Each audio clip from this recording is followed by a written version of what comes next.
Imagine a place where silence has weight, where the only sound is your own heartbeat echoing in your skull, where grown men beg to be sent to the most feared prison in America, not as punishment, but as protection. 13 miles south of Florence, Colorado, past the last gas station and the final trailer park, stands a concrete fortress that cost taxpayers $60 million to build in 1994. That's $120 million in today's money, for fewer than 400 men. ADX Florence, the Alcatraz of the Rockies, America's only supermax prison designed not just to contain the worst criminals on Earth, but to erase them entirely. Here's what they don't tell you in the news reports. This isn't just a prison, it's a machine. A machine built to break the human mind through perfect isolation, 23 hours a day, 7 feet by 12 feet. Concrete walls 18 inches thick designed to swallow sound before it can travel 6 inches. But here's the twist that nobody saw coming. The machine worked too well. So well that criminals started requesting transfers here, choosing psychological torture over physical violence, trading their sanity for their safety. Because sometimes the most dangerous place in America is also the safest. Today we're opening the classified files on the prison that accidentally proved human consciousness cannot survive in isolation. The facility that solved prison violence by destroying the human soul. The machine that works exactly as designed, and that's precisely the problem.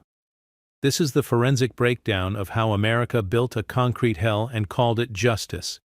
The mountains surrounding Fremont County, Colorado, rise from the earth like the bones of some ancient burial ground. At 4,000 feet above sea level, the air is thin enough that sound behaves differently here. A gunshot that might echo for miles at sea level dies within seconds in this altitude. A scream carries barely 50 yards before the atmosphere swallows it whole. This is no accident of geography. This is precision. 13 miles south of the town of Florence, past the last gas station and the final trailer park, a road branches off into emptiness. The asphalt is newer than anything around it, engineered to bear the weight of armored vehicles that never come. At the end of this road, rising from red dirt that drinks blood as easily as rainwater, stands the administrative maximum facility of the Federal Bureau of Prisons, ADX Florence. They call it the Alcatraz of the Rockies, but that comparison flatters both prisons. Alcatraz was surrounded by water that could kill you. ADX. Florence is surrounded by nothing at all. Here, in the high desert where winter winds can strip flesh from bone, escape doesn't mean freedom. It means exposure. It means death by geography before the helicopters even launch. The facility squats against the horizon like a concrete tumor, its walls the color of dried blood. From the outside, it resembles a community college built by someone who had only heard rumors of what colleges looked like. Low-slung buildings connected by covered walkways. Windows so narrow they might as well be gun slits. Nothing rises more than 2 stories, because height creates shadows, and shadows create opportunities. But the real architecture here isn't what you can see. It's what you can't hear. This is the quietest place in America. Not quiet like a library. Not quiet like a cathedral. Quiet like a tomb that was sealed before the dead could make peace with their fate. The silence here has weight. It presses against your eardrums until the only sound left is the beating of your own heart, and even that seems too loud, too urgent, too alive for a place designed to bury men while they still breathe. The year was 1994 when the first concrete was poured. But the story begins earlier, in the blood-soaked corridors of federal prisons that had forgotten they were supposed to be more than gladiatorial arenas. October 15, 1987. The United States Penitentiary in Atlanta erupts in flames and screaming. Cuban refugees, held for years in limbo between deportation and freedom, decide they have nothing left to lose. They take hostages. They take control. For 11 days, they hold a piece of America hostage while the world watches on CNN. The riot ends with 121 people injured and millions of dollars in damage. But the real cost isn't measured in broken bones or burned buildings. It's measured in the realization that the federal prison system has become ungovernable. The same year, 1,000 miles north, the federal prison in Oakdale, Louisiana, explodes in similar violence. More hostages, more blood, more proof that the institutions designed to contain America's most dangerous criminals have become breeding grounds for chaos. These weren't protests. They weren't political statements. They were the inevitable result of a system that had forgotten the difference between punishment and war.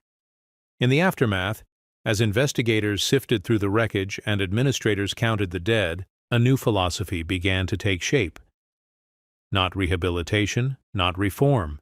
Control. Absolute, mechanical, unbreakable control. The problem, the experts concluded, wasn't policy. It wasn't funding. It wasn't training or staffing or oversight. The problem was architecture. The problem was that criminals could still see each other, still talk to each other, still organize and plan and dream of power. The solution wasn't to change how prisons worked. It was to build prisons where nothing worked except silence. Norman Carlson, director of the Federal Bureau of Prisons, stood before Congress in 1988 and painted a picture of American correction in crisis. Gang leaders running institutions from their cells, guards afraid to walk certain corridors, inmates who had turned imprisonment into enterprise, trafficking everything from drugs to death. "We need a prison," Carlson said, "that removes the incentive for violence by removing the possibility of violence." What he was describing had never been built before. Not in America, not anywhere.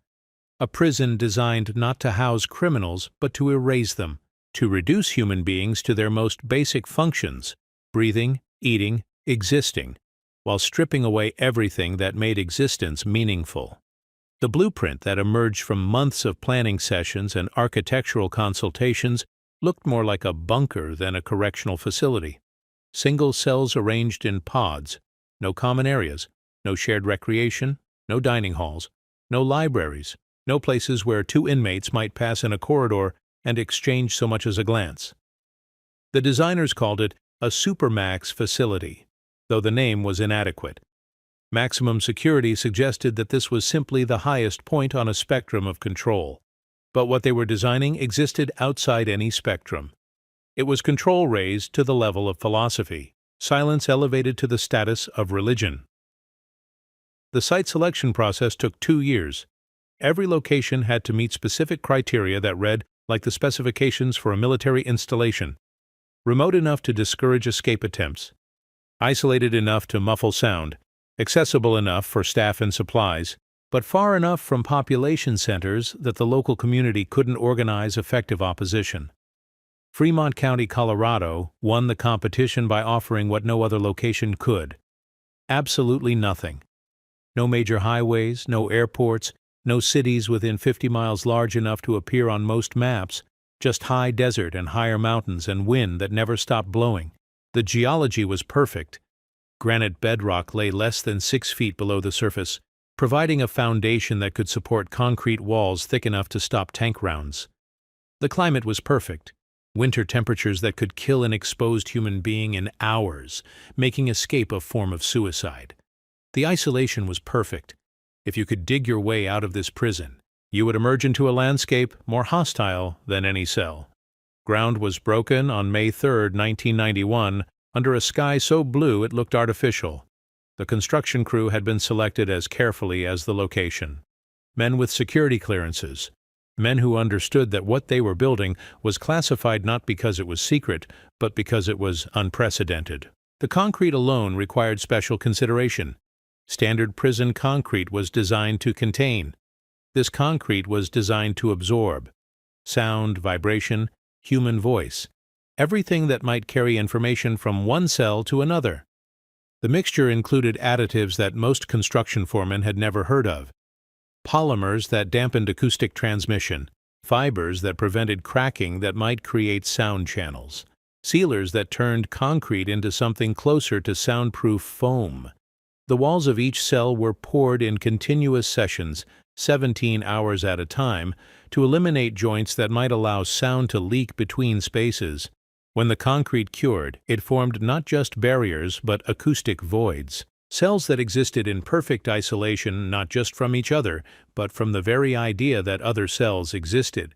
The doors were engineered by a company that normally built bank vaults. Steel plates 3 inches thick, fitted with seals that compressed when the door closed, creating not just physical security, but acoustic isolation. When these doors shut, they didn't slam. They sealed. Like submarine hatches designed for depths where the pressure outside could crush a human body in milliseconds. Each cell measured exactly 7 feet by 12 feet by 8 feet high. 472 cubic feet of space designed to contain an entire human existence. Concrete walls, concrete floor, concrete ceiling, a concrete bed, a concrete desk, a concrete stool. Everything that could be torn down or used as a weapon had been eliminated. What remained was irreducible, inescapable, final. The budget, initially projected at $36 million, began to climb as security requirements multiplied. Electronic locking systems that cost more than most people's houses. Ventilation systems designed to prevent the transmission of sound through air ducts.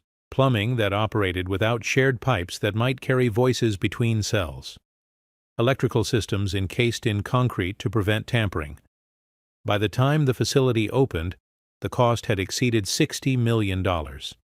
In today's currency, adjusted for inflation, that represents more than $120 million. For fewer than 400 inmates, the cost per bed exceeded the gross domestic product of several small nations. But the men who authorized this expense understood something that budget analysts and fiscal conservatives could never grasp. They weren't building a prison. They were building a solution to the problem of human nature itself. A machine designed to prove that absolute control was possible if you were willing to pay the price in dollars and humanity. The first inmates arrived on November 11, 1994, transported in convoys that resembled military operations more than prisoner transfers. Armored vehicles, armed escorts, routes planned to avoid population centers and media attention. These weren't just dangerous criminals being moved from one facility to another. These were test subjects being delivered to an experiment that had never been attempted in the history of human civilization. Theodore Kaczynski, the Unabomber, whose 18-year campaign of terror had paralyzed American universities and airlines. Ramzi Youssef, architect of the first World Trade Center bombing, whose plans extended far beyond the 6 people he had killed. Terry Nichols, whose collaboration with Timothy McVeigh had turned a truck full of fertilizer into the deadliest domestic terrorist attack in American history. These were men who had proven that conventional imprisonment could not contain their capacity for destruction, men who had continued to spread violence and chaos from behind bars through networks of supporters and sympathizers. Men whose mere presence in general population had turned other prisoners into weapons and other prisons into recruitment centers for extremism. They arrived in shackles that weighed more than most people's luggage. Belly chains, leg irons, black boxes over their handcuffs to prevent them from picking the locks. But the real restraints weren't the ones they wore. The real restraints were the walls that would close around them and never open again.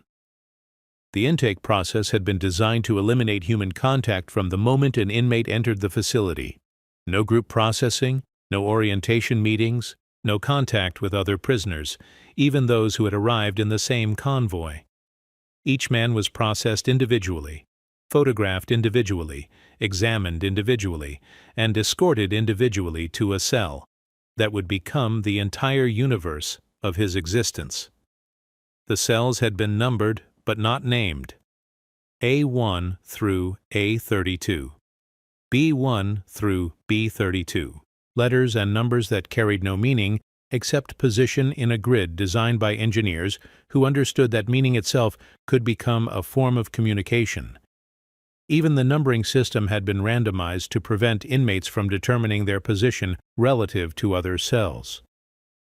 When the first steel door sealed shut on November 11, 1994, it marked the beginning of an experiment in social control that would test the limits of human endurance and the boundaries of constitutional law. An experiment that would prove that the most dangerous prison in America wasn't dangerous because of the violence it contained, but because of the silence it imposed. The machine was operational. Now the only question was whether the men inside it would survive what it was designed to do to them. The first sound an inmate hears at ADX Florence is the pneumatic hiss of the sally port sealing behind him. It's a sound like a massive lung exhaling its final breath. After that, there is only the whisper of recycled air and the distant hum of machinery that never sleeps. The intake corridor stretches 47 feet from the outer door to the cell blocks, but it might as well be 47 miles. The walls are angled at precisely 12 degrees to disrupt sound reflection. The ceiling curves in mathematical curves calculated to scatter acoustic waves. Every surface has been designed to swallow noise before it can travel more than a few feet in any direction. Walking this corridor with an inmate is like walking through a dream of architecture. Footsteps that should echo simply vanish. Voices that should carry die within arm's reach.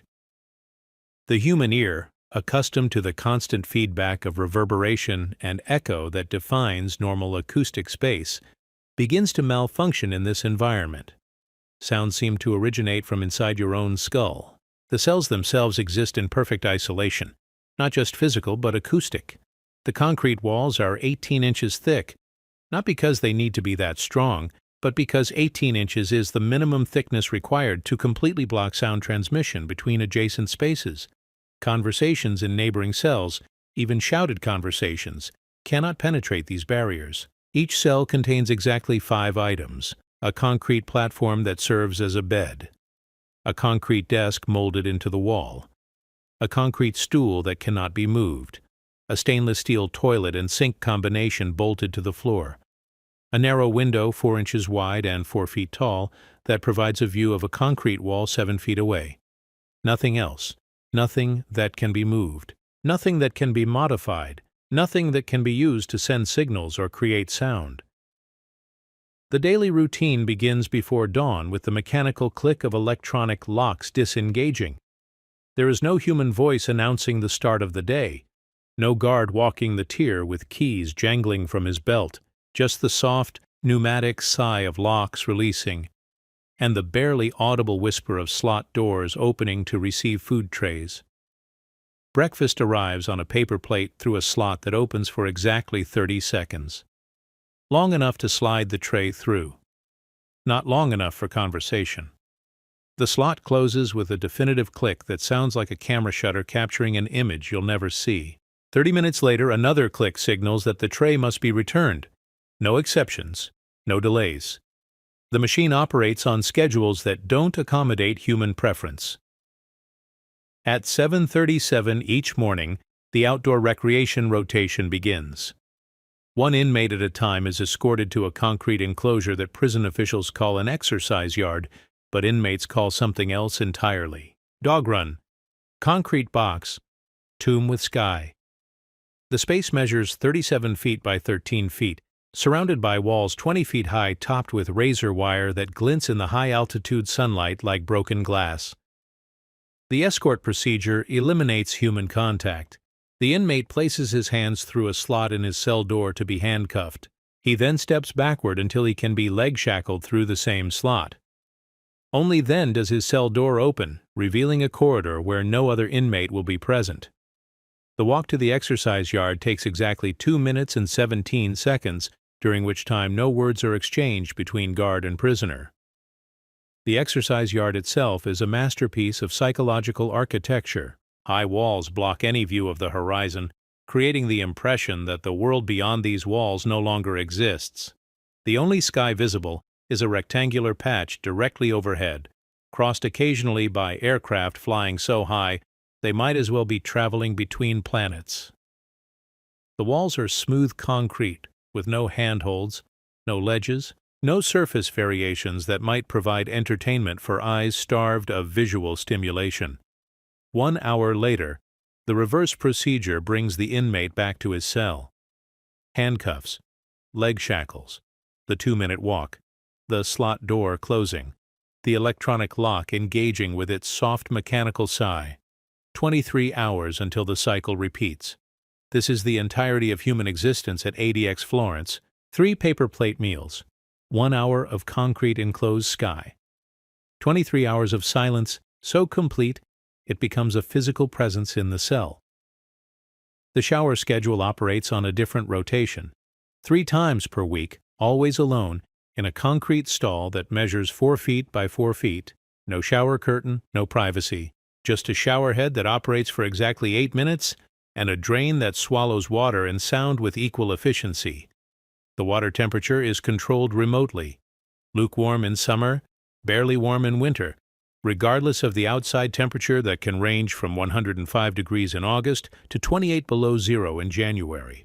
Mail arrives censored and delayed. Every piece of correspondence is photocopied, and the inmate receives the photocopy while the original disappears into a filing system that stores everything and forgets nothing. Letters that mention other inmates are rejected entirely. Letters that contain references to current events are redacted until they resemble poetry created by random word deletion. Letters from family members become abstract compositions of black bars and disconnected sentences. The commissary system operates without human interaction. Once per week, inmates can select items from a pre-approved list by filling out a form that is slipped through the slot. Candy bars, instant coffee, envelopes. The items arrive 3 days later in a paper bag that contains no receipt, no verification, no proof that the transaction occurred. Money disappears from accounts without explanation. Orders are filled incorrectly or not at all. There is no appeals process because there is no human being assigned to handle appeals.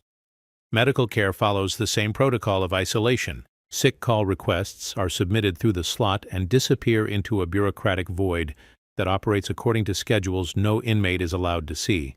Medical appointments, when they occur, take place in examination rooms designed like maximum security cells.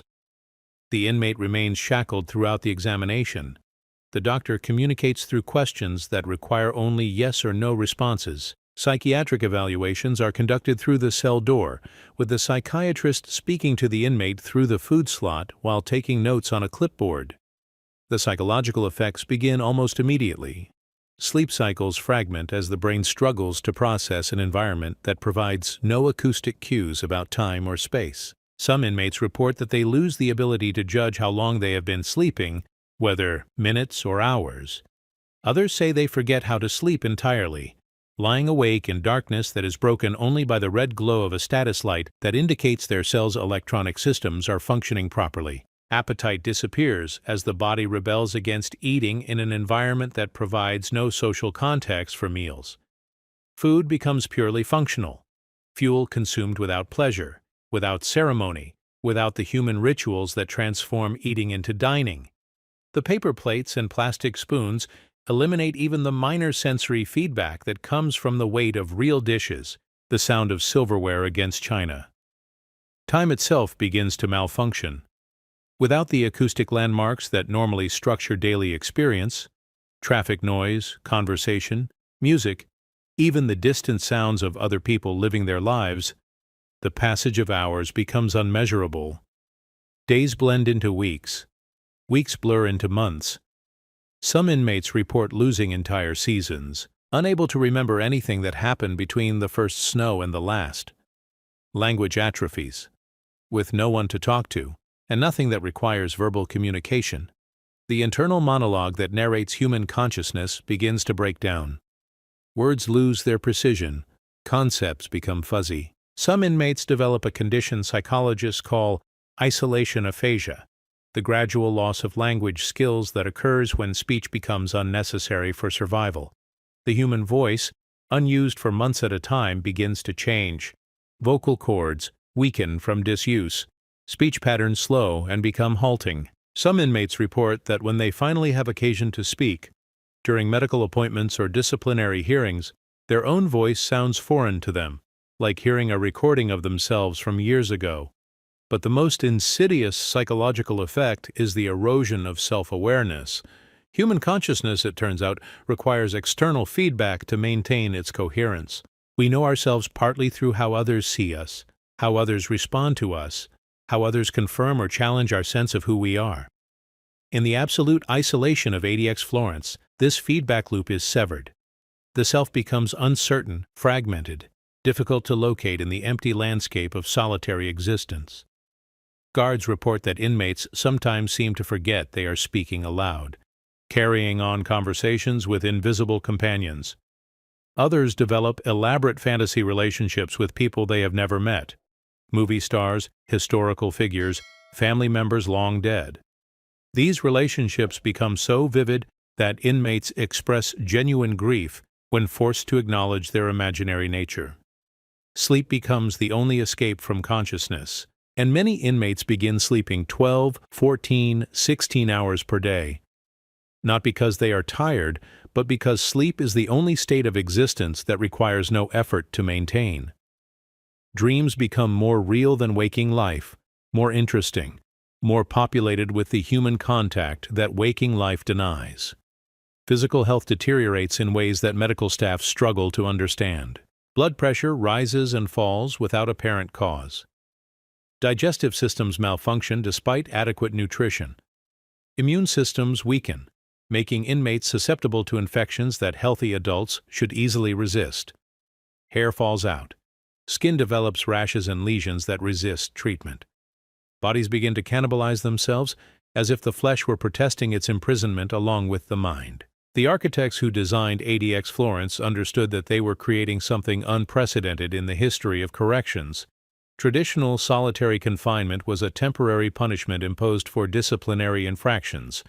This was solitary confinement as a permanent condition of existence, not a punishment that ended when the inmate learned his lesson, but a state of being that would continue until the inmate's sentence expired or he died, whichever came first. The facility operates with a staff of 440 employees working in rotating shifts that ensure continuous coverage without overtime. Guards are trained to minimize interaction with inmates, to reduce the possibility that relationships might develop that could compromise security. Their instructions are explicit: no conversation beyond what is necessary for security procedures. No personal information shared. No acknowledgement of birthdays, holidays, or family events. No responses to attempts at humor or requests for explanation of policy. The guard stations are located behind bulletproof glass that also serves as a sound barrier. Guards can observe inmates but cannot hear them unless they activate an intercom system. Most choose not to activate it unless required by emergency procedures. The result is supervision that resembles monitoring more than human interaction.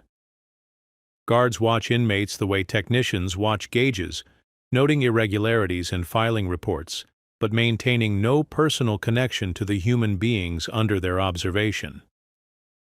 The cost of this level of isolation is measured not just in the initial construction budget that exceeded $60 million, but in the daily operational expenses that make ADX Florence the most expensive correctional facility in the federal system. Each inmate costs the taxpayers more than $60,000 per year to house, more than the annual tuition at many private universities. This includes not just food, housing, and medical care, but the specialized staffing required to maintain a facility where every human interaction must be controlled and documented. The electronic systems that control everything from cell door locks to shower schedules require constant maintenance by technicians who must hold security clearances equivalent to those required for military installations. Every mechanical component has multiple backup systems. Every security protocol has redundant fail-safes. The facility is designed to continue operating even if key personnel are unavailable for extended periods. But the most expensive component of ADX Florence is not mechanical or architectural. It is human. The psychological counseling required for staff members who spend their careers in an environment that denies human nature. The medical treatment required for inmates whose bodies rebel against isolation. The legal expenses required to defend the facility against lawsuits that challenge the constitutionality of conditions that courts have struggled to define using existing legal precedents. What the architects and administrators of ADX Florence created was not just a prison, but a new category of human experience. A place where the normal rules of social existence are not merely suspended, but systematically eliminated. Where silence is not the absence of sound, but the presence of isolation so complete that it challenges the basic assumptions about what it means to be human. The machine was working exactly as designed. The only question was whether anyone, Inmates or guards, administrators or taxpayers understood what they were paying for. The first transfer request arrived 6 months after ADX Florence opened for business. Not a request to leave the facility, but a request to enter it. The letter, written on legal letterhead and filed through proper channels, came from an inmate at the federal penitentiary in Leavenworth, Kansas. A man serving multiple life sentences for crimes that had made him a target in general population.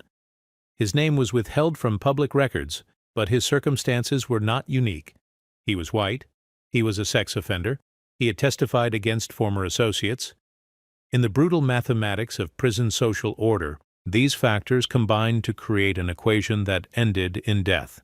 Not a quick death, but the kind of prolonged violence that other inmates used to send messages to anyone considering cooperation with law enforcement. At Leavenworth, he had survived 3 separate attacks in 18 months. A sharpened toothbrush handle between his ribs in the shower, boiling water thrown in his face in the dining hall, an attempted strangling in his cell by a roommate who had been paid in cigarettes and respect to commit murder. Each attack had been investigated, documented, and filed away without meaningful consequences for the perpetrators. Prison justice operated according to rules that written policies could not override. The inmate's attorney argued that continued placement in general population constituted cruel and unusual punishment, not because the conditions were inherently harsh, but because they guaranteed violence. The government's response revealed the terrible logic of ADX Florence. If general population was too dangerous for this inmate, and protective custody was insufficient to guarantee his safety, then complete isolation was the only alternative. The transfer was approved in February 1995. Within 6 months, similar requests began arriving with increasing frequency. Gang defectors who had violated codes of silence that carried automatic death sentences. High-profile criminals whose notoriety made them targets for inmates seeking to build reputations through violence. Men whose crimes had been so widely publicized that their faces were recognized even behind bars, making anonymity impossible and safety unattainable. The irony was inescapable. ADX Florence had been designed to house inmates who were too dangerous for general population. Now it was housing inmates for whom general population was too dangerous. The facility built to contain the worst of the worst was becoming a refuge for the most vulnerable. Prison administrators initially resisted this trend, arguing that ADX Florence should be reserved for inmates whose behavior posed direct threats to institutional security. But the legal precedents established by successful transfer requests created a pathway that other attorneys quickly learned to navigate. If an inmate could document credible threats to his safety, and if the facility could not guarantee protection through conventional means, then isolation became not just an option but a constitutional requirement. The mathematics of prison violence supported these arguments. At the federal penitentiary in Marion, Illinois, a facility designed for high-security inmates, the annual rate of inmate-on-inmate homicides averaged 4.7 per thousand inmates. At ADX Florence, that rate was 0. Not low, not reduced, 0. The reason was simple. You cannot commit violence against someone you cannot reach, cannot see, cannot communicate with, cannot locate. The isolation that destroyed minds also eliminated the social dynamics that produced violence.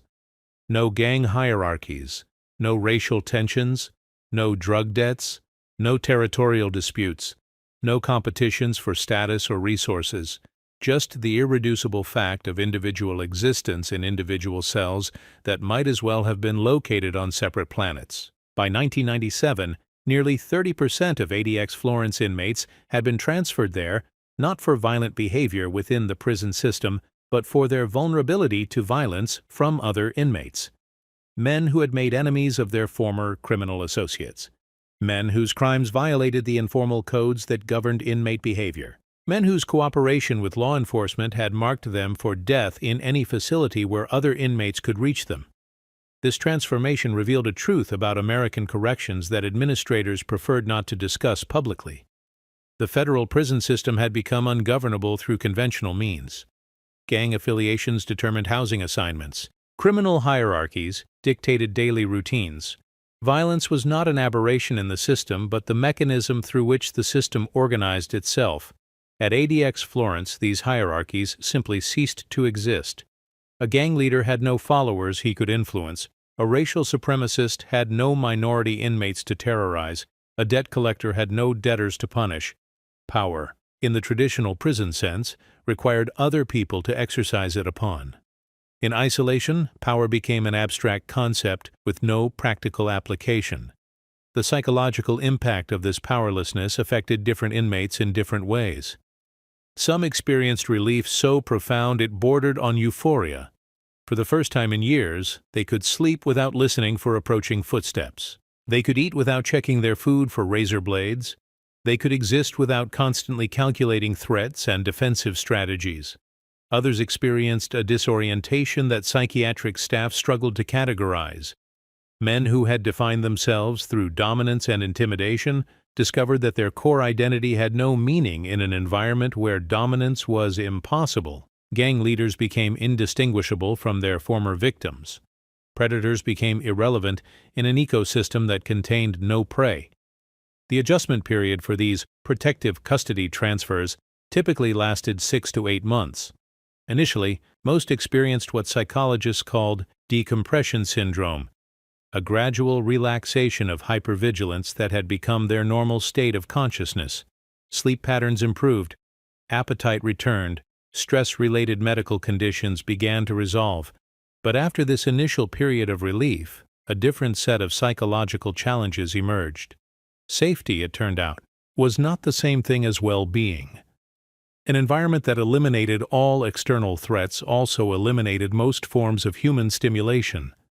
The mind that no longer needed to calculate survival strategies had very little else to occupy itself with. Books became precious beyond their weight in gold. The prison library, accessed through a request system that could take weeks to fulfill, contained fewer than 2,000 volumes.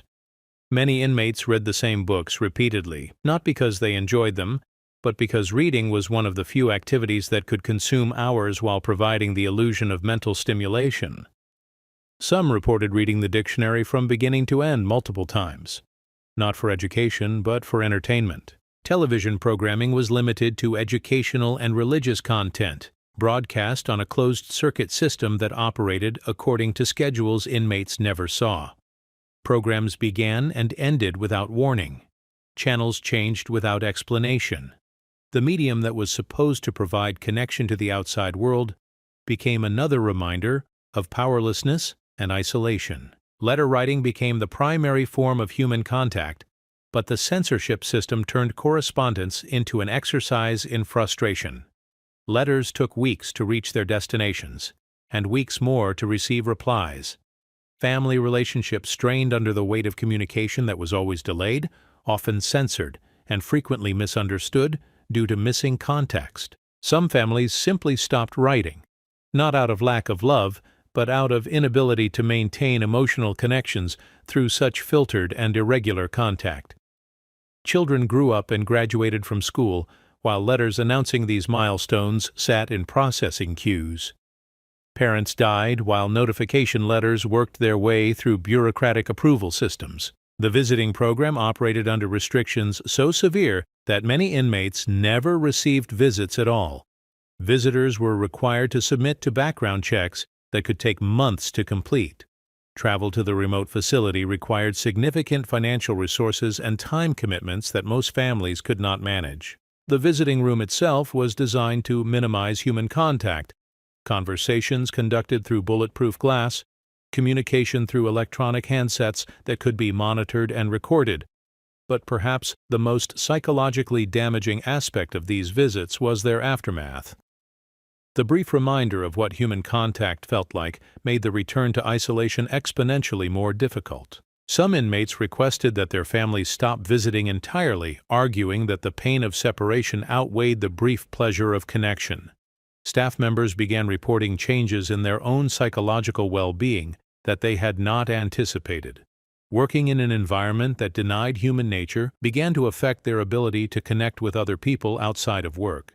Marriages suffered. Social relationships became difficult to maintain. Some guards reported feeling uncomfortable in crowded spaces after spending 8-hour shifts in the artificial silence of ADX Florence.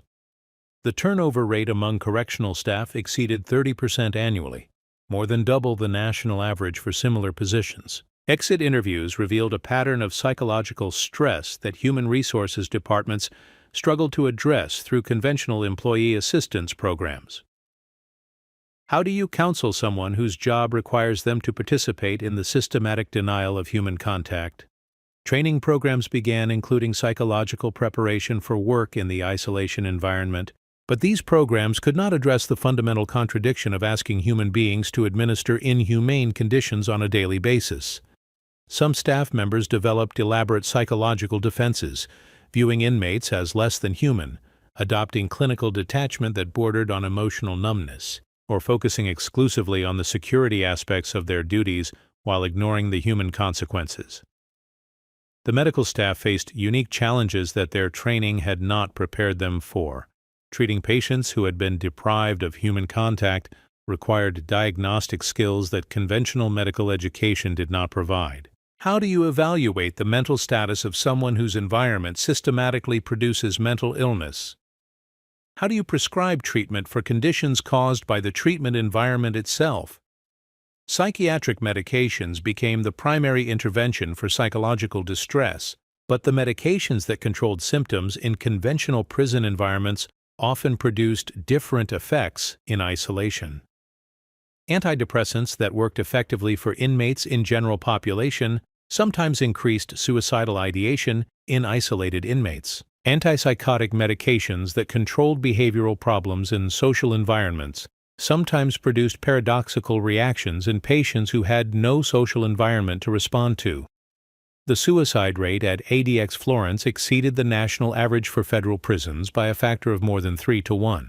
But these statistics understated the problem, because they only counted successful suicide attempts. The rate of self-harm incidents, cutting, headbanging, deliberate ingestion of dangerous substances exceeded measurable limits. Some inmates engaged in these behaviors not with the intention of dying, but simply to experience something other than the numbness of isolation. The legal challenges to ADX Florence began almost immediately after the facility opened, but they faced procedural obstacles that had never been tested in federal court. How do you file a lawsuit claiming that isolation constitutes cruel and unusual punishment when the isolation is being imposed to protect the plaintiff from cruel and unusual violence? How do you argue that conditions are unconstitutional when those same conditions are preventing constitutional violations that would occur in general population? The first major lawsuit, filed in 1996 by a coalition of civil rights organizations, argued that indefinite solitary confinement violated the Eighth Amendment's prohibition against cruel and unusual punishment. The government's response relied on precedents that had never contemplated isolation of this duration or intensity. Previous court decisions had approved solitary confinement for periods of weeks or months, not years or decades. The case proceeded through federal court for more than 4 years, during which time the conditions at ADX Florence continued unchanged. Expert witnesses testified about the psychological effects of prolonged isolation, but the court struggled to apply existing legal standards to an unprecedented correctional environment. The facility was not physically abusive. It provided adequate food, clothing, shelter, and medical care. By traditional measures of prison conditions, it exceeded constitutional requirements. The settlement that eventually emerged acknowledged harm without admitting constitutional violations. The government agreed to provide enhanced mental health services and to establish time limits on placement in the most restrictive housing units. But the fundamental architecture of isolation remained intact because the alternative, general population placement that might result in violence, created legal liabilities that exceeded those created by isolation. What became clear through this litigation was that ADX Florence had revealed a fundamental flaw in the American approach to corrections. The criminal justice system had created a population of inmates who could not safely be housed together, but whose isolation produced psychological damage that might itself violate constitutional principles. The solution to prison violence, complete isolation, created new problems that existing legal frameworks were not designed to address. The machine was working perfectly, It was accomplishing exactly what it had been designed to accomplish. The question no one wanted to ask was whether perfect function was the same thing as proper purpose. By the year 2000, ADX Florence had been operational for 6 years, and the data was beginning to tell a story that no one had anticipated. The facility that was supposed to house the worst of the worst had quietly become something else entirely. A laboratory for measuring the limits of human endurance in isolation. The results of this unintended experiment were being recorded in medical files, psychiatric evaluations, and incident reports that painted a portrait of systematic psychological destruction. Dr. Stuart Gracian, a psychiatrist who had studied the effects of solitary confinement for more than 2 decades, was granted permission to evaluate conditions at ADX Florence in 2001. His findings, published in a report that would become central to subsequent legal challenges, documented psychological damage so severe that it challenged fundamental assumptions about the human capacity to adapt to isolation. Gracian interviewed 47 inmates who had been in isolation for periods ranging from 6 months to 7 years. Every single inmate showed signs of what psychiatric literature classified as SHU syndrome, a constellation of symptoms that included anxiety, depression, anger, cognitive disturbances, perceptual distortions, paranoia, and psychosis. But at ADX Florence, these symptoms manifested with an intensity and persistence that exceeded anything Gracian had observed in other correctional environments. The human brain, it became clear, requires social stimulation to maintain normal function. Deprived of regular human contact, the mind begins to create its own stimulation through hallucinations, delusions, and fantasy relationships that become increasingly difficult to distinguish from reality. Inmates reported conversations with people who were not there, visual hallucinations of family members, and auditory hallucinations of voices calling their names through walls that they knew were soundproof. These were not symptoms of pre-existing mental illness exacerbated by isolation. These were symptoms of isolation itself, the predictable response of healthy brains to an environment that denied basic human needs. Even inmates who had entered ADX Florence with no history of mental illness began exhibiting these symptoms within months of placement in isolation. The physical manifestations were equally disturbing. Chronic insomnia affected more than 80% of the isolated population, not because of stress or anxiety, but because circadian rhythms require social cues to maintain proper timing. Without the regular interaction with other people that normally anchors sleep cycles, the body's internal clock begins to drift, creating schedules that bear no relationship to the 24-hour day. Self-mutilation rates exceeded anything recorded in the correctional literature.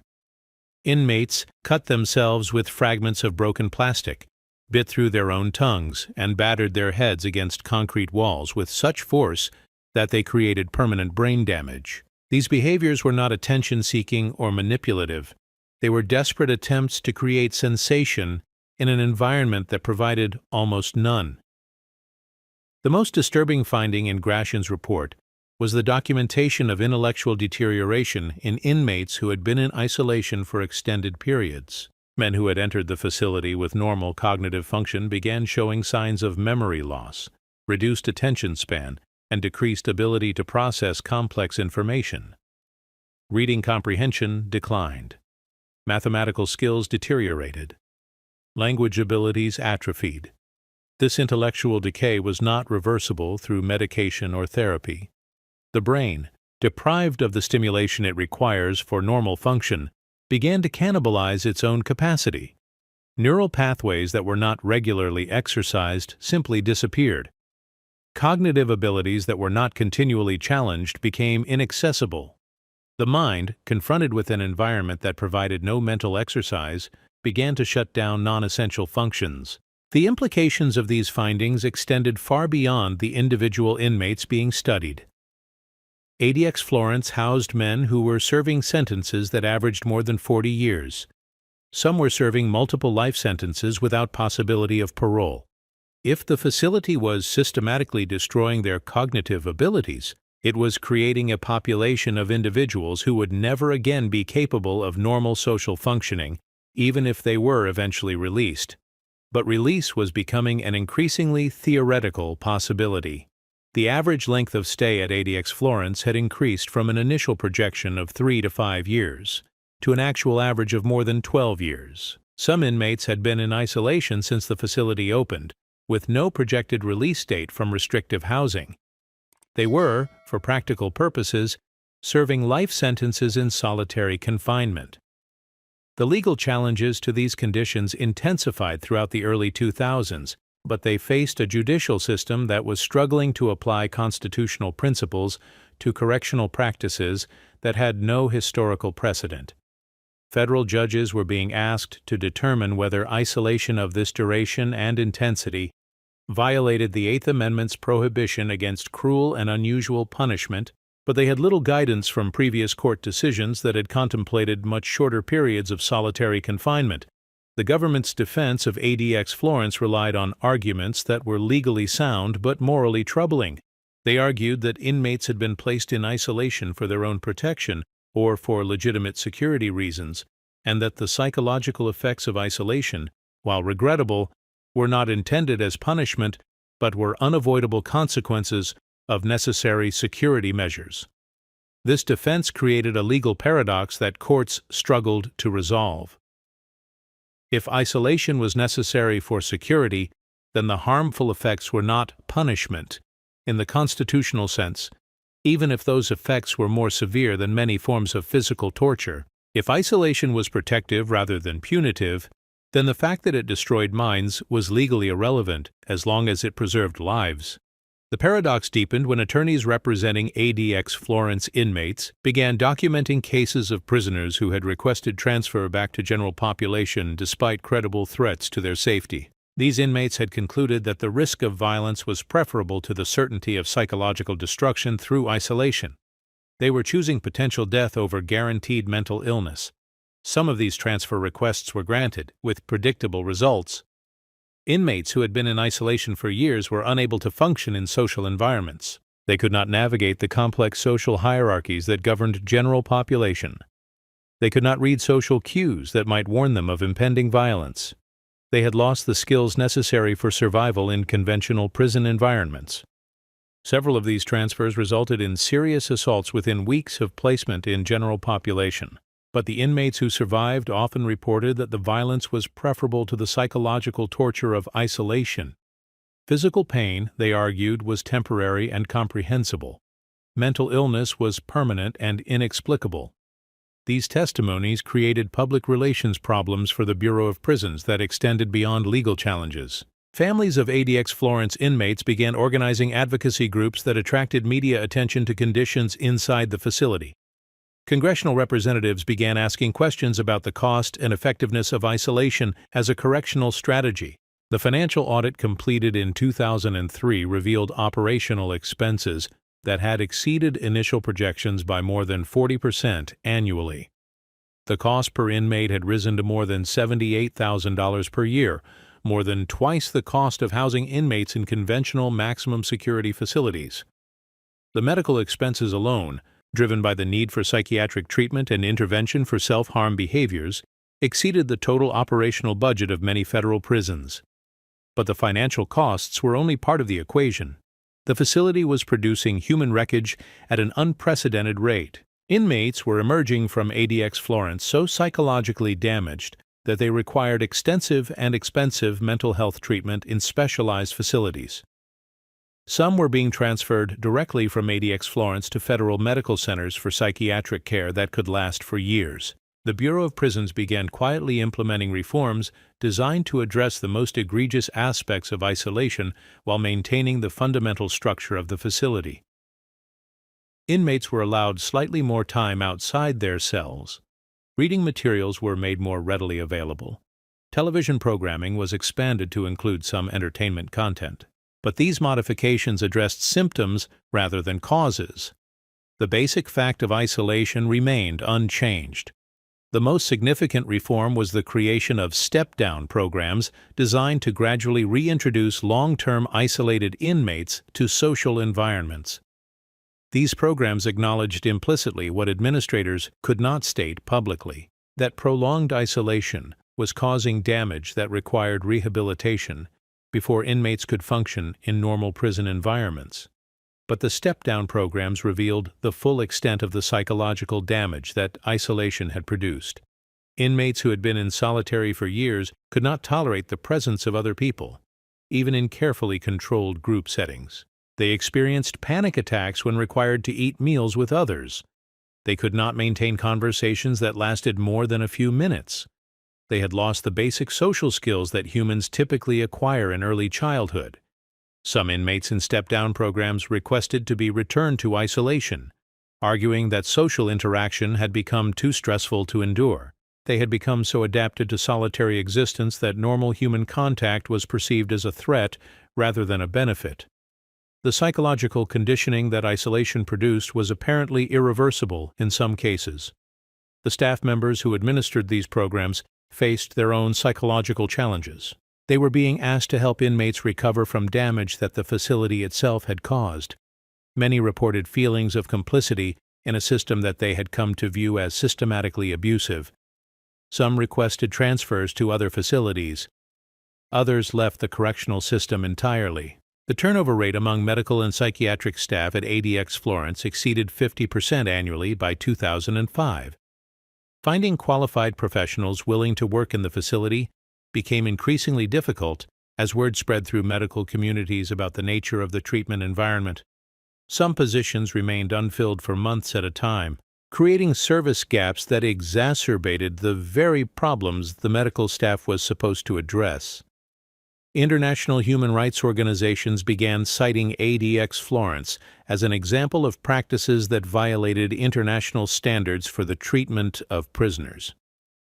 The United Nations Special Rapporteur on Torture condemned prolonged solitary confinement as a form of cruel, inhuman, or degrading treatment that should be prohibited under international law. These international condemnations created diplomatic problems for the United States in forums where American representatives criticized other nations for human rights violations. How could the United States condemn torture abroad while maintaining facilities at home that international experts classified as tortuous? The cognitive dissonance became increasingly difficult to manage in international diplomatic contexts, but domestic political pressure for reform remained minimal. The general public had little sympathy for inmates at ADX Florence, regardless of the conditions they endured. These were, after all, some of the most notorious criminals in American history. The fact that their punishment might exceed constitutional limits was not a concern that motivated significant political activism. The families of victims of these criminals often opposed reforms, arguing that any improvement in conditions was an insult to the memory of those who had been killed. The political calculus was straightforward. There were no votes to be gained by advocating for better treatment of terrorists, murderers, and other violent felons, regardless of the constitutional principles involved. This political reality ensured that reform efforts would be driven by legal challenges rather than legislative action. Courts would determine whether ADX Florence violated constitutional principles. Politicians would respond to court decisions only when legally required to do so. The machine continued to operate exactly as designed, producing isolation so complete that it challenged the definition of human existence itself. The fact that this isolation was destroying minds was not a malfunction of the system. It was evidence that the system was working with ruthless efficiency. The only remaining question was whether a society that defined itself through respect for human dignity could continue to operate a machine whose function was the systematic destruction of human consciousness. The answer would be written in concrete and steel, in medical records and legal briefs, in the silence that surrounded 400 men who had been reduced to the status of ghosts haunting their own lives. The machine was perfect. The question was whether perfection was the same thing as justice. The machine revealed its ultimate paradox on a Tuesday morning in March 2008, when the snow was still falling sideways across the Colorado high desert and the wind carried sounds that would never penetrate the walls of ADX Florence. That was the day Robert Hansen requested his breakfast tray be delivered 30 minutes early, and when guards asked why, he told them he was expecting visitors who would never come.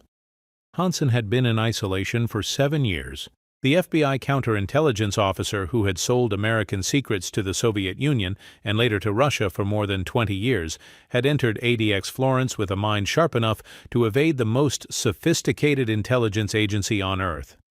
Now he was talking to people who existed only in his imagination, scheduling meetings that would never occur, living in a timeline that bore no relationship to reality. The psychiatric evaluation that followed documented cognitive decline so severe that Hansen could no longer remember the names of the countries he had betrayed his own nation to serve. The man whose espionage activities had compromised hundreds of intelligence operations and led to the execution of multiple American assets could not recall what year it was, or how long he had been imprisoned. This was not justice. This was not punishment. This was the methodical erasure of human consciousness through architectural precision. Dr. Craig Haney, a psychologist who had studied the effects of solitary confinement for 3 decades, reviewed Hansen's case file and concluded that the damage was irreversible. The mind that had once been capable of complex deception and strategic thinking had been reduced to basic survival functions. Memory, reasoning, and social cognition had been systematically destroyed by an environment that provided no stimulation for these higher-order mental processes. Hansen's case became a symbol of something that administrators preferred not to acknowledge. ADX Florence was not deterring future crimes or rehabilitating criminals. It was manufacturing mental illness with industrial efficiency. The facility that had been designed to solve the problem of uncontrollable inmates had created a different problem entirely. A population of individuals so psychologically damaged that they could no longer be classified as responsible human beings. The ethical implications of this transformation challenged fundamental assumptions about the purpose of criminal punishment. If the goal was to hold criminals accountable for their actions, what accountability was possible when their capacity for moral reasoning had been systematically destroyed? If the goal was to protect society, what protection was provided by creating individuals who were too psychologically damaged to function in any social context? The legal system struggled to address these questions because they fell outside the traditional framework of constitutional analysis. The Eighth Amendment prohibited cruel and unusual punishment, but it did not specifically address punishment that eliminated the mental capacity necessary for moral responsibility. Courts were being asked to determine whether the systematic destruction of consciousness could be justified as a legitimate penological objective. The case law that emerged from challenges to ADX Florence created precedents that would affect correctional policy for decades. Federal courts acknowledged that prolonged isolation could cause severe psychological harm, but they stopped short of declaring the practice unconstitutional. Instead, they required enhanced mental health services and periodic reviews of placement decisions, reforms that addressed symptoms while preserving the fundamental structure of isolation. These judicial compromises satisfied no one. Civil rights advocates argued that courts were legitimizing torture by requiring only minor modifications to inherently inhumane conditions. Prison administrators argued that judicial interference compromised security by limiting their ability to maintain control through isolation. Inmates remained trapped in an environment that was slowly destroying their minds, while lawyers debated the constitutional dimensions of their suffering. Meanwhile, the facility continued to expand its mission in ways that revealed the true scope of the experiment being conducted in the Colorado desert. ADX Florence began accepting inmates who had committed no violent acts within the prison system, but whose affiliations or beliefs were deemed threatening to institutional security. Environmental activists who had engaged in property destruction, animal rights extremists who had committed arson, Islamic fundamentalists whose religious views were classified as promoting terrorism. This expansion transformed ADX Florence from a facility for managing dangerous behavior to a facility for containing dangerous ideas. Inmates were being isolated not because of what they had done in prison, but because of what they might inspire others to do outside prison. The logic was preventive rather than punitive. Isolation as immunization against the spread of extremist ideology. The intellectual implications of this mission were staggering. The facility was being used to quarantine thoughts and beliefs that the government considered threatening to public order. Men were being isolated for years not because of their actions, but because of their potential to influence the actions of others through their ideas and associations. This ideological dimension of isolation created new categories of psychological damage that medical staff were unprepared to address.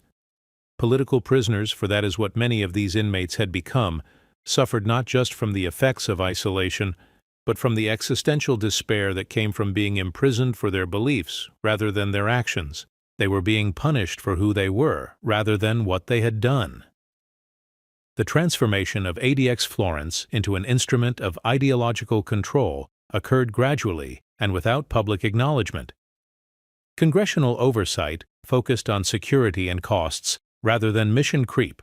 Media attention remained fixated on the most notorious inmates rather than the broader implications of isolation as a tool of social control. The public debate about the facility never addressed the fundamental question of whether the government should have the power to isolate individuals based on the perceived danger of their ideas. International critics began comparing ADX Florence to facilities operated by authoritarian regimes that routinely imprisoned political dissidents in solitary confinement. The comparison was uncomfortable for American officials who had spent decades criticizing other nations for similar practices. The United States was operating a facility that met the definition of political imprisonment used by human rights organizations to condemn other governments. This international attention intensified after the facility began housing inmates who had been transferred from the detention center at Guantanamo Bay. Men who had been held without trial for years in Cuba were moved to Colorado, where they would be held without meaningful human contact for decades. The legal limbo of indefinite detention was combined with the psychological torture of indefinite isolation. The Guantanamo transfers revealed another dimension of the ADX Florence experiment. The facility was being used to disappear people who had become politically inconvenient. Men whose cases had attracted too much international attention could be transferred to Colorado, where they would vanish into isolation so complete that their continued existence became largely theoretical. Some of these transfers had never been convicted of any crime. They were being held based on evidence that was classified and therefore could not be challenged in open court.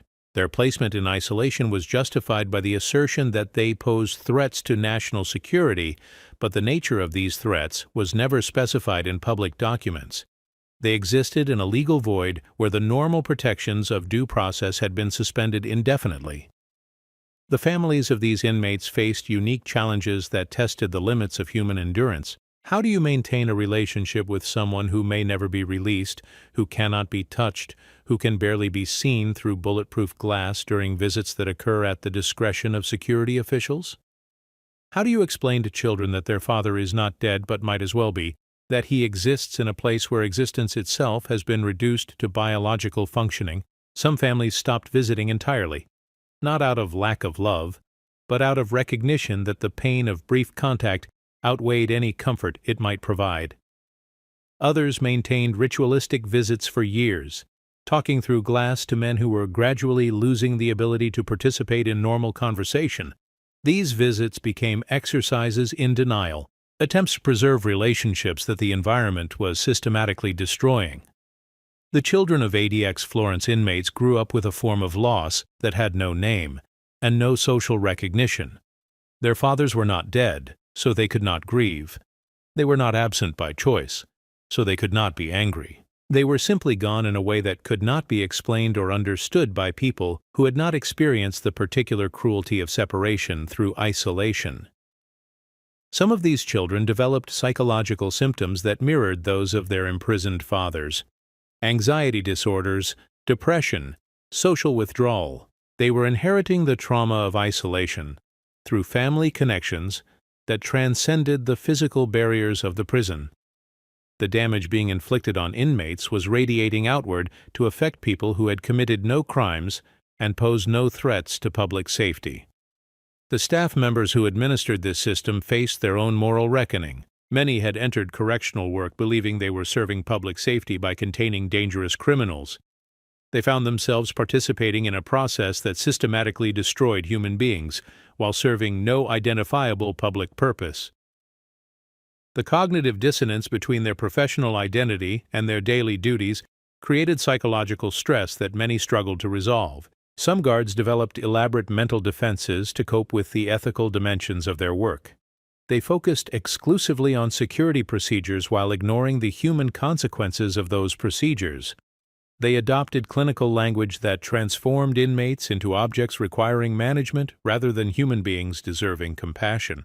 They convinced themselves that their role was purely administrative, that responsibility for conditions lay with policymakers rather than implementers. Others could not maintain these defenses. They left correctional work entirely, unwilling to continue participating in a system they had come to view as fundamentally immoral. Some spoke publicly about conditions at ADX Florence, despite career consequences that included termination and blacklisting from other correctional employment. The testimonies of former staff members provided public insight into the daily operations of the facility that official reports had not revealed. Guards described inmates who had lost the ability to recognize their own reflections in mirrors. Medical staff documented cases of inmates who had forgotten their own names. Administrators acknowledged that the facility was producing psychological damage so severe that some inmates would never be capable of release, regardless of their sentence length. These revelations intensified legal challenges to the facility, but they also strengthened political support among constituencies that viewed psychological torture as an appropriate response to terrorism and extremism. Public opinion polling revealed that significant percentages of Americans supported the use of isolation against inmates they perceived as threats to national security, regardless of the psychological consequences. This public support reflected a fundamental shift in American attitudes toward criminal punishment. The traditional goals of deterrence, rehabilitation, and proportionate retribution had been replaced by a single objective: the elimination of perceived threats through any means necessary. Constitutional protections were viewed not as fundamental rights, but as obstacles to effective security measures. The political consensus that supported ADX Florence transcended partisan divisions. Democratic and Republican administrations alike defended the facility against legal challenges. Liberal and conservative judges struggled to find constitutional grounds for limiting the use of isolation. The machine had achieved a legitimacy that insulated it from meaningful reform efforts. But legitimacy did not eliminate the fundamental contradiction at the heart of ADX Florence. A society that defined itself through respect for human dignity was operating a facility whose function was the systematic denial of human dignity. A legal system based on the principle of proportionate punishment was imposing psychological torture for ideological crimes. A democracy that claimed to value individual rights was disappearing people into isolation so complete that their continued existence became irrelevant to the social order they had allegedly threatened. The machine had solved the problem it was designed to address. There were no riots at ADX Florence, no gang violence, no escapes, no organized resistance to institutional authority. The facility had achieved perfect control through perfect isolation. But perfect control had revealed itself to be indistinguishable from perfect cruelty. The silence that surrounded 400 men in the Colorado desert was not just the absence of sound. It was the presence of a moral void so complete that it challenged the basic assumptions about justice, punishment, and the value of human consciousness that supposedly defined American civilization. The machine was working. The only question that remained was whether a society that operated such machines could continue to consider itself civilized. The wind still blows across the high desert of Fremont County, carrying sounds that will never penetrate the walls of ADX Florence. Inside those walls, 400 men exist in silence so complete that it has become their entire universe. They measure time not in days or months or years, but in the rhythm of meal deliveries and the cycling of artificial light that bears no relationship to the sun they cannot see. Some of these men will die in isolation, their minds having been reduced to basic biological functions years before their bodies surrender to age or illness. Others will eventually be released into a world they can no longer comprehend, carrying psychological damage that will define the remainder of their lives. All of them will serve as testimony to a simple truth that their imprisonment has revealed. The human mind cannot survive the systematic denial of human contact. Consciousness itself requires community. Sanity depends on society. ADX Florence has proven that it is possible to destroy a human being without laying a hand on him. All you need is concrete and silence and time. The machine is perfect. The question is whether perfection is worth the price we have agreed to pay for it.